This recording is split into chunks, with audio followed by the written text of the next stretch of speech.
بسم اللہ الرحمن الرحیم۔ السلام علیکم ورحمۃ اللہ وبرکاتہ۔ گناہ معاف کروانے کا 90 نسخہ۔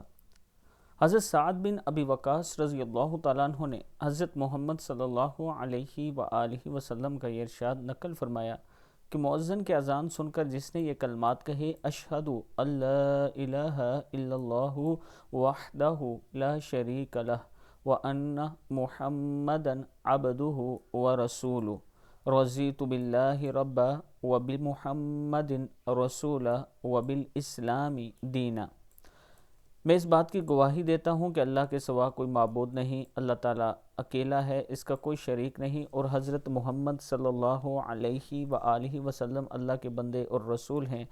ہم نے اللہ کو بطور معبود کے اور حضرت محمد صلی اللہ علیہ وآلہ وسلم کو بطور نبی اور پیغمبر کے اور اسلام کو بطور مذہب کے پسند کر لیا۔